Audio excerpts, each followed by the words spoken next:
முன்னேற்ற கழகத்தின் சார்பிலும் அண்ணன் பொதுச் செயலாளர் அவர்கள் சார்பிலும் அந்த கண்டனத்தை பதிவு செய்கிறோம்.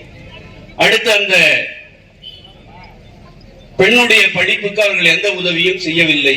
எந்த காரணத்தை சொல்லி அந்த பெண்ணை வேலைக்கு அழைத்து சென்றார்களோ நாங்கள் படிக்க வைத்துக் கொள்கிறோம் என்று சொல்லி அதற்கான ஏற்பாடுகளை நாம் பார்த்துக் கொள்கிறோம் என்று சொல்லித்தான் அவர்கள் அழைத்துக் கொண்டு போனார்கள். ஆனால் அதை அவர்கள் சரியாக செய்யாததால் அந்த இளம் பெண் படித்த +2 படித்த அந்த மாணவி பாதிக்கப்பட்டிருக்கிறார். அதற்கு இதுவரை எந்த நடவடிக்கையும் கைது செய்திருக்கிறார்கள் என்ற அந்த நிலையில மட்டும் இருக்கிறது. மேற்கொண்டு அது சட்டப்பூர்வமான நடவடிக்கைகளை எடுக்கவில்லை, எடுக்க வேண்டும் தமிழக காவல்துறை என்பதை இந்த நேரத்திலே பதிவு செய்ய கடமைப்பட்டிருக்கிறோம். சேலத்திலே ஏற்பாடு செய்த அந்த மாநாடு செய்திகளிலே நீங்கள் பார்த்தீர்கள். அதில் உதயநிதி பேசும்போது சீட்டாடி கொண்டிருக்கிறார்கள் திமுகவை சார்ந்தவர்கள். அந்த அளவுக்கு அந்த கட்சியினுடைய இளைஞரணி தலைவர் மீது இந்த கழகத்திலே இருப்பவர்களுக்கு மரியாதை இல்லை என்கிற அளவுக்கு தான் அவர்களுடைய நிர்வாகம் இருக்கிறது. அந்த மாநாடு அவர்கள் எதிர்பார்த்தது மாதிரி இல்லாமல் எதிர்மறையாக மிக ஒரு மோசமாக ஒரு மக்களின் ஆதரவு இல்லாத மாநாடாக திமுக சேலம் இளைஞரணி மாநாடு நிறைவேற்ற முடிந்தது. இப்படி மக்கள் மன்றத்திலே அவர்கள் ஒதுக்கி வைக்கப்பட்டிருக்கிற இந்த சூழ்நிலையை இன்னும் வலுவாக நாம் மக்களிடத்திலே கொண்டு போய் சேர்க்கிற நிகழ்ச்சியாகத்தான் இது நடந்து கொண்டிருக்கிறது. உதயநிதி பேசும்போது சீட்டு விளையாடுகிறார்கள். ஒரு பக்கத்தில் அந்த எண்ணெய் டின்னு, முட்டைங்க, தண்ணீர் பாட்டல் எல்லாம் எடுத்துன்னு அந்த கட்சிக்காரங்க வெளியேறி கொண்டிருக்கிறார்கள். அது ஒரு பக்கம் நடக்குது. அதுவும் நம்ம அந்த செய்தியிலே பார்க்கிறோம். அந்த மாநாட்டிலே அவர்கள் அந்த திமுக மாநாட்டில் சொல்லப்பட்ட பல்வேறு விஷயங்களில் மறுபடியும் நீட் தேர்வை ரத்து செய்வதற்கு நாங்கள் முயற்சி செய்கிறோம், 50 லட்சம் கையெழுத்தை வாங்கியிருக்கிறோம் என்று சொன்னார்கள். இன்று வரை அந்த மாநாடு முடிந்து 10 நாட்களுக்கு மேலாகிவிட்டது. அந்த கையெழுத்து யாரிடத்திலே கொடுக்கப்பட்டது, அதற்கு அடுத்த கட்ட நடவடிக்கை என்ன? ஆக ஒன்றுமே இல்லை. அதை சரி செய்ய இவர்களால் எந்த வகையிலும் இவர்களுக்கு அதிகாரம் இல்லை. நீட் தேர்வு என்பது மத்திய அரசு சட்டத்தின் மூலமாக கொண்டு வந்திருக்கிற ஒரு தேர்வு முறை. அதை உச்சநீதிமன்றமும் அங்கீகரித்திருக்கிறது. இந்தியாவில் இருக்கிற அத்தனை மாநிலங்களிலும் நீட் தேர்வு நடைபெறுகிறது. அதன் மூலம்தான் மருத்துவ படிப்பிலே சேர்கிற மாணவிகளை சேர்ப்பதற்கு உரிய வழிமுறையாக அதை பின்பற்றப்படுகிறது.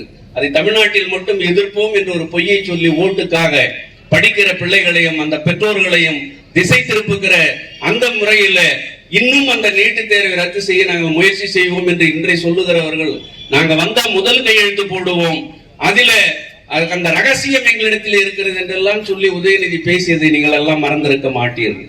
ஆனால் இன்று வரை அதற்கு எந்த நடவடிக்கையும் இந்த அரசு எடுக்கவில்லை. அதே போல அண்ணன் பொதுச் செயலாளர் முதல்வராக இருந்த போது பொங்கலுக்கு கொடுக்கப்பட்ட அந்த பரிசு தொகை, பரிசு பொருட்கள் எல்லாம் பொங்கல் முடிந்த பின்னாலும் நாம் தொடர்ந்து கொடுத்து கொண்டிருந்தோம். அவர்கள் அதுல ஒரு அட்டைதாரர் கூட கிடைக்கவில்லை என்ற புகார் இல்லாமல் அந்த சலுகை, அந்த பொங்கல் பரிசு என்பது அவர்களுக்கு போய் சேர்ந்தது. ஆனால் இந்த ஆண்டு 14ஆம் தேதியோடு அந்த பொங்கல் அன்னைக்கோட நிறுத்தி இனிமேல் வருபவர்களுக்கு பொங்கல் பரிசு தொகையும் இல்லை என்று சொல்லி ஒரு 20-30% அட்டைதாரர்களுக்கு அந்த பொருட்கள் எல்லாம் போய் சேரவில்லை. ஆனால் அந்த பொருட்கள் எல்லாம் அந்தந்த கூட்டுறவு கடையினுடைய கணக்குகளிலே சேர்க்கப்பட்டிருக்கிறது என்று சொன்னால் அதையெல்லாம் ஒரு தவறாக கணக்கெடுத்து அதிலே ஒரு கொள்ளையை, ஒரு ஊழலை செய்திருக்கிற அரசு திமுக அரசு, ஸ்டாலின் அரசு. சென்னை மற்றும் திருநெல்வேலி, தூத்துக்குடி போன்ற பகுதிகளில் ஏற்பட்ட வெள்ள சேதங்கள், மழையின் பாதிப்புகளில் இருந்து மக்கள் வெளியே வருவதற்கு கிட்டத்தட்ட 6-7 நாட்கள் கரண்ட் இல்ல, செல்போன் தொடர்பு கிடையாது, பால் வசதி கிடையாது, வீட்டுக்கு தேவையான குறைஞ்சபட்சம் ஒரு கீழ்த்தளத்திலே குடியிருக்க முடியாத நிலை என்று சொல்லக்கூடிய அளவுக்கு அந்த வெள்ளம் பராமரிப்பு, அந்த பெருவெள்ளம் வந்த போதும், மழை சேதம் வந்த போதும் இந்த அரசு சரியாக பார்க்கவில்லை. ஆனால் 2011 டிசம்பரிலும் 2015 2018 5 முறை புயல்களும் பெருமழையும் நம்முடைய புரட்சி தலைவர் அம்மா அவர்கள் முதல்வராக இருந்த போதும், அண்ணன் பொதுச் செயலாளர் அவர்கள் முதல்வராக இருந்த பொழுதும் இப்படிப்பட்ட வெள்ள சேதங்களும் மழை பாதிப்புகளும் நடந்தது. ஆனால் அப்பொழுதெல்லாம் மக்களை பாதுகாக்கிற வகையில் அன்னைக்கு சேர வேண்டிய அந்த உணவுக்கு தேவையான பொருட்கள், மளிகை பொருட்கள், மின்சாரம் தடையின்றி உடனடியாக அந்த தண்ணீரை வடிப்பதற்கு அந்த வடிகால் வசதி போன்ற அத்தனை சௌகரியங்களையும் செய்து கொடுத்து மக்களை பாதுகாப்பதில் நம்முடைய அம்மா அவர்களுடைய அரசு, மன்னன் பொதுச் செயலாளர் அவர்களுடைய அரசு மிகச் சிறப்பாக செயல்பட்டது என்பதை இன்னைக்கு சென்னையில் இருக்கிற பொதுமக்களும் தூத்துக்குடி திருநெல்வேலி மாவட்ட மக்களும் புரிந்திருக்கிறார்கள். 2011 நம்முடைய அரசு தொடங்குகிற பொழுது புரட்சித் தலைவர் அம்மா அவர்கள் முதல்வராக பொறுப்பேற்றுக் கொண்ட பொழுது 2006-11 கருணாநிதி முதல்வராக இருந்து வெளியேறிய பொழுது அரசுக்கு கடன் 1 லட்சம் கோடி ரூபாய். 10 ஆண்டுகள் கழித்து 2021 நம்முடைய அம்மா அவர்கள் 5 ஆண்டு கால முதல்வராகவும் பின்னாலே அண்ணன் அவர்களும் பொறுப்பேற்று 10 ஆண்டு ஆட்சியை முடித்து வெளியே வருகிற பொழுது தமிழ்நாட்டு அரசுக்கு இருந்த கடன் தொகை 3.5 லட்சம் கோடி. ஆனால் இன்னைக்கு இந்த 30 மாதத்தில் 7.5 லட்சம் கோடியை கடனாக பெற்றிருக்கிறார்கள். இந்த 30 மாதத்தில் கிட்டத்தட்ட 4 லட்சம் கோடியை கடனாக பெற்று இந்தியாவிலேயே அதிக கடன் உள்ள ஒரு மாநிலம் தமிழ்நாடு என்கிற ஒரு நிலைக்கு இந்த திமுக அரசு கொண்டு போய் சேர்த்திருக்கிறது. அந்த கட்சியில அமைச்சராக இருக்க தியாகராஜன் சொல்லுகிறார், கருணாநிதி 30 ஆண்டு கால அரசியலிலே சம்பாதித்த தொகை இந்த ஓராண்டில் ஸ்டாலினும் உதயநிதியும் சம்பாதித்திருக்கிறார்கள். அந்த பணத்தை எங்கே கொண்டு போய் வைப்பது என்று தெரியாமல் தடுமாறி கொண்டிருக்கிறார்கள் என்று ஒரு திமுக அமைச்சரை சொல்லுகிற நிலையிலே திமுக அரசு இருக்கிறது. திருப்பூர் மாவட்டம் பல்லடம் பகுதியில் இருக்கிற ஒரு சேனலை சேர்ந்த பத்திரிகைக்கு தகவல் சேகரிக்கிற ஊடகத்துக்கு தகவல் சேர்க்கிற ஒரு நிருபரை அந்த பகுதியிலே இருப்பவர்கள் ஓடி அவரை வெட்டுவதற்கு முயற்சி செய்கிறார்கள்.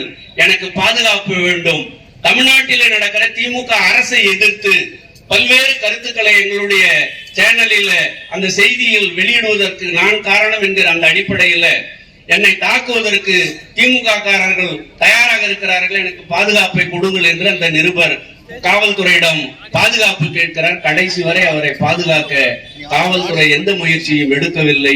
கடைசியில் இன்னைக்கு உயிருக்கு போராடி கொண்டிருக்கிற நிலையிலே அவர் வெட்டப்பட்டு பயங்கரமாக தாக்கப்பட்டிருக்கிறார்.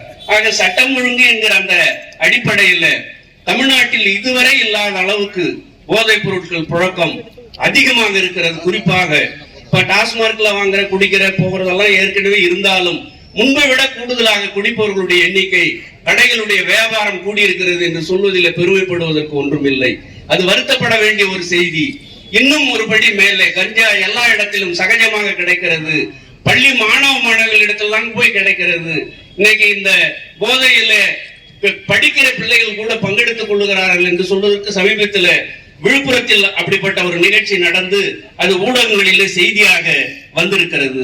அரசு ஊழியர்கள் நேற்று முந்தானால் கூட இதே இடத்தில் ஆசிரியர் கூட்டமைப்புகளும் அரசு ஊழியர்களுடைய கூட்டமைப்புகளும் இங்கே போராட்டத்தை நடத்தினார்கள்.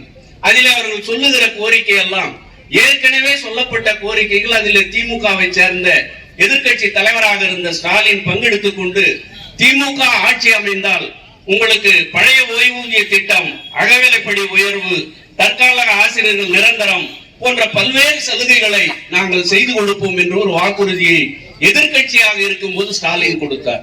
ஆனால் இன்னைக்கு ஆளுங்கட்சியாக வந்து ஏறத்தாழ 3 ஆண்டுகளை 32 மாதங்களை நிறைவு செய்திருக்கிற இந்த அரசு இதுவரை அந்த கொடுத்த தேர்தல் வாக்குறுதி ஆசிரியர்களுக்கும் அரசு ஊழியர்களுக்கும் கொடுத்த அந்த வாக்குறுதியை நிறைவேற்றுவதில் எந்த அக்கறையும் செலுத்துவதில்லை என்பதோடு அவர்கள் சொன்னது பொய் வாக்குறுதி, அவர்களால் நிறைவேற்ற முடியாது என்பதற்கு உதாரணமாக 2 தினங்களுக்கு முன்னாலே குரூப் 4 தேர்வு, குரூப் 4 தேர்வை தமிழக அரசு அறிவித்திருக்கிறது. அதிலே மிக தெளிவாக இந்த குரூப் 4 மூலமாக அந்த தேர்வில தேர்வு செய்யப்பட்டு அரசு பணியிலே சேருபவர்களுக்கு பழைய ஓய்வூதிய திட்டம் வழங்கப்படாது. புதிய ஓய்வூதிய திட்டத்தின் அடிப்படையிலே தான் நீங்கள் பணி நியமனம் செய்யப்படுவீர்கள் என்கிற ஒரு உத்தரவை அரசின் சார்பிலே போட்டிருக்கிறார்கள். 48 மாதத்துக்கு உண்டான அகவிலைப்படி நிலுவை 5 தவணையாக நாங்கள் தருகிறோம் என்பதை மிக தெளிவாக நம்முடைய முன்னாள் அமைச்சர் எம் விஜயபாஸ்கர், அன்னைய முதலமைச்சர் அண்ணன் எடப்பாடியார் அவர்களுடைய அனுமதியோடு அந்த பேச்சுவார்த்தையில பங்கெடுத்துக் கொண்ட போக்குவரத்து தொழிலாளர் சங்கங்களிடையே கருத்துக்களை சொன்னார்கள். அதை அவர்கள் ஏற்றுக்கொள்ளக்கூடிய நிலையில இருந்த பொழுது திமுகவை சேர்ந்த தொழிற்சங்கங்கள் போய் நீதிமன்றத்திலே வழக்கை தொடுத்து எங்களுடைய நிலுவைத் தொகை முழுவதையும் வழங்க வேண்டும், அதாவது நடக்காத கேட்கிறாங்க, நடக்க கூடியதை நம்முடைய அரசு அண்ணன் பொதுச் செயலாளர்கள் முதல்வராக இருந்த பொழுது போட்ட அந்த ஒப்பந்தத்தின் அடிப்படையில் அவர்கள் கொடுத்து தயாராக இருந்ததையும் கெடுத்து நீதிமன்றத்தின் மூலமாக இதை நாங்கள் பெற்றுத் தருவோம் என்று சொல்லி ஏமாற்றி அந்த போக்குவரத்து தொழிலாளர்களுடைய ஆதரவை பெறுவதற்கு ஒரு பொய்யை சொல்லி இன்றைய வரை அந்த அவர்கள் சொன்ன அந்த கருத்துக்களின் அடிப்படையில் அவர்களுக்கு எந்த தகவலையும் கொடுக்கவில்லை. பலமுறை பேச்சுவார்த்தை நடந்தும் இன்று வரை இந்த பேச்சுவார்த்தைக்கு தீர்வை எட்டவில்லை, எட்ட முடியாது.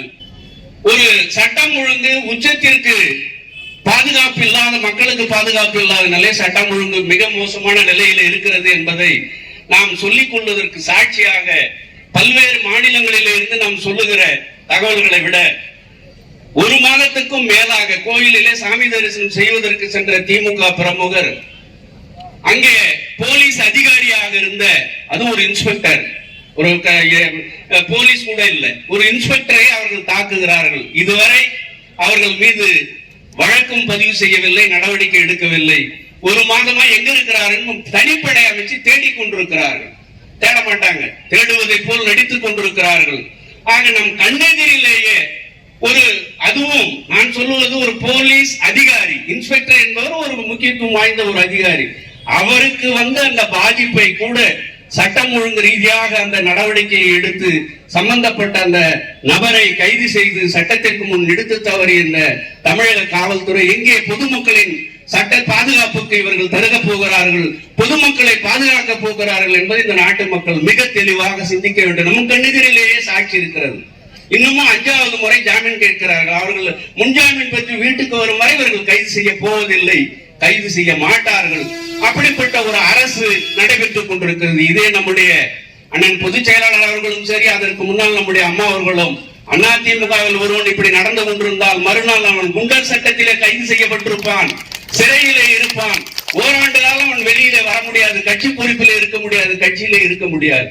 திருவண்ணாமலை நகராட்சி இன்னைக்கு தமிழ்நாட்டில் இருக்கிற மிக முக்கியத்துவம் வாய்ந்த மாநகரங்களை விட, இப்ப மாநகராட்சி இருக்கிறது சென்னை, மதுரை, திருச்சி, கோயம்புத்தூர் போன்ற பல இடங்களிலே இருக்கும் அளவுக்கு இங்கே வெளியூர், வெளி மாவட்டங்களிலிருந்து, வெளி மாநிலங்களிலிருந்து, வெளிநாடுகளில் இருந்து எல்லாம் நம்முடைய அருள்மிகு அண்ணாமலையாரை தரிசனம் செய்யவும் பல்வேறு தொழில்கள் காரணமாகவும் இங்கே வருகிறார்கள். பெரிய கூட்டம் வருகிறது, போகிறது. ஒரு 8,08,55,00,000 ரூபாய்க்கு லைட் போடுவதற்கு டெண்டர் வருகிறார்கள். அந்த டெண்டரிலே சொல்லுகிற தகவல் 40 வாட்ஸ் இருக்க வேண்டிய ஒரு பல்பு 60 வாட்ஸ் இருக்கணும்.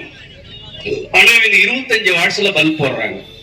அப்படி போடும்போது 3 ஆண்டு காலத்துக்கு அந்த விளக்குகள் எரியுவதை உறுதி செய்ய வேண்டும் அந்த கம்பெனி. அப்படி போட்ட 15 நாளில் அந்த லைட் எல்லாம் ஃபீஸ் போயிருச்சு, இருட்டுல தான் இருக்குது திருவண்ணாமலை நகரம். ஆனால் அந்த கம்பெனியின் மீது எந்த நடவடிக்கையும் எடுக்கவில்லை இந்த நகராட்சி. அதற்கு மேலாக அவர்கள் அந்த மாதம் தர வேண்டிய பில் தொகையை கொடுத்து கொண்டே இருக்கிறார்கள்.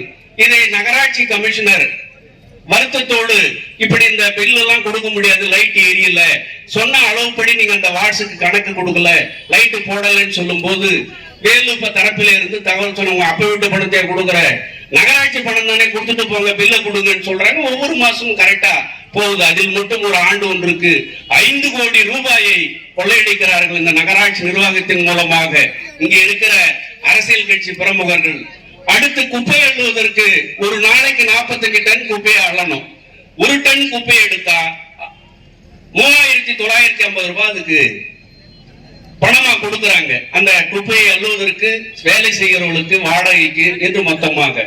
ஆனால் ஒரு 15 டன் குப்பை மட்டும்தான் ஒரு நாளைக்கு இங்க எடுக்கப்படுகிறது. மீதெல்லாம் அங்கங்கே போட்ட இடத்துல குப்பைகள். நீங்க திருவண்ணாமலையில எந்த தெருவில் நடந்தாலும், எந்த சந்து, எந்த பக்கத்துல போனாலும் குப்பை நகரமாக, ஒரு கோயில் நகரமாக இருந்த இந்த நகரம் குப்பை நகரமாக மாறி இருக்கிறது. இதில் இந்த அரசு, இங்க இருக்கிற மாவட்ட ஆட்சித்தலைவர், மாவட்ட நிர்வாகம் சரியாக நடவடிக்கை எடுக்கவில்லை என்பது இந்த மக்களுடைய குமுறலை உங்கள் கவனத்திற்கு தெரியப்படுத்துவது எங்களுடைய கடமை என்ற அடிப்படையில் அதிலே மட்டும் ஒரு 45 டன் குப்பை எடுக்கிறதுக்கு ஒரு நாளைக்கு 1,77,000 ரூபாய் டெண்டர் கொடுத்திருக்கிறாங்க. ஆனா வெறும் 15 டன் எடுக்கிறப்ப வெறும் 59,000 ரூபாய் தான் அதுக்கு ஆகுது. மீதி ஒரு நாள் ஒண்ணுக்கு 1,18,500 ரூபாயை குப்பையை அள்ளாமலே அள்ளியதாக கணக்கு காட்டி ஒரு நாளைக்கு 1,18,000, ஒரு மாசத்துக்கு 35 லட்சம் ரூபாயை கொள்ளையடிக்கிற நகராட்சி நிர்வாகம் ஒரு ஆண்டுக்கு